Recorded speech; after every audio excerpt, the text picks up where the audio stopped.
All right, so today I'm going to talk about coffee. There's a lot of people out there doing posts talking about like trash the coffee, get rid of your coffee, replace coffee with mud water. Now, I don't know too much about mud water, but if someone tries to replace my coffee with mud water, it's going to be a problem. So let me talk about coffee a little bit and why it's actually beneficial for you, and then really mostly about the mechanism of how it's working, because there's some misinformation also about how it works and how it's burning out adrenal glands and all sorts of stuff. So I'll give you a little bit of information on that, okay? So first off, I won't go into all the benefits of coffee, but there are quite a few benefits, and it mostly has to do with the compounds that are found in coffee, which are a number of antioxidants and these substances called polyphenols. One of which is a primary polyphenol in coffee is called these things called chlorogenic acids, and they have effects on decreasing risk of cardiovascular disease. In fact, studies show that coffee decreases the risk of cardiovascular mortality.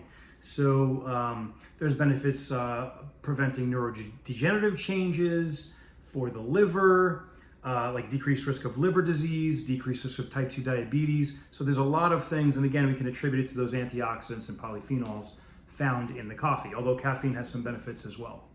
Now, as far as number, from what I see from a lot of stuff, the data that's out there, 3 or 4 cups of coffee a day is beneficial and has the benefits we're talking about. And then over 6 or more tends to start to have negative effects and things like that. The thing you want to be careful of is when you go to Starbucks and you get a Trenta, these giganto coffees, besides the fact that Starbucks coffee is very, very strong. So instead of having 100 milligrams of caffeine per cup, which is about an average, theirs is about 180. So you got to be aware of some of that, but also 8 ounces is a cup. So when we're saying 3 or 4 cups, we're saying 3 or 4 8 ounces of coffee. If we're saying 6, it's basically 6 times 8. My math is correct, we're at 48 ounces. So 48 ounces and above, we start to have negative effects to it, okay? So that being said, you don't gotta ditch the coffee. You might wanna keep it within a reasonable amount. How does it work? Well, there's some information out there, again, that's probably not accurate. Let me give you an idea. Got a little, oops, I just lost caffeine, give me that, oof. All right, see, caffeine's a stimulant. You see what happens? Okay, so we have, we'll make this caffeine. We're gonna make this blue one adenosine, okay? You may have heard of adenosine triphosphate. That's ATP. That's what your body uses. It's your cellular source of energy. So that's, give you an idea what that's a piece of that. And this is going to be a receptor.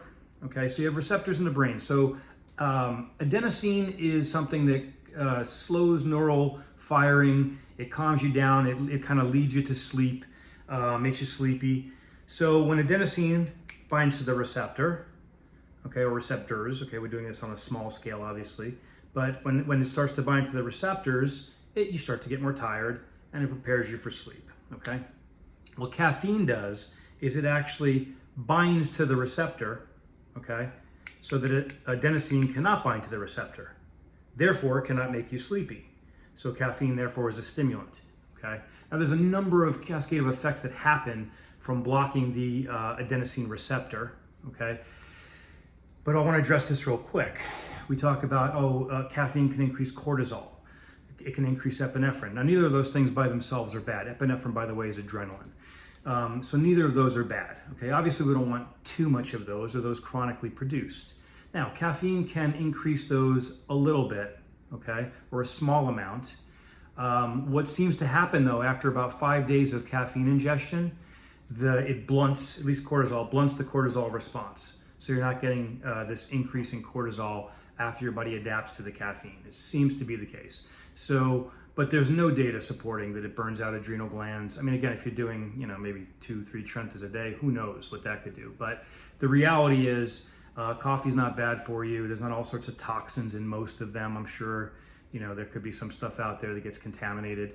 But the reality is it's healthy for you. It's not going to burn out your adrenals. It's not going to increase long-term your cortisol or even your epinephrine, because it does stimulate the sympathetic nervous system. So you're going to get some stimulation from that. You're going to get some, sympathetic nervous system is your fight or flight response. So, but again, small amounts of coffee, and we're talking 3 or 4 cups a day, absolutely should not be anything to be concerned about, in my opinion. Anyway, hope you like that information, and I'll see you next time.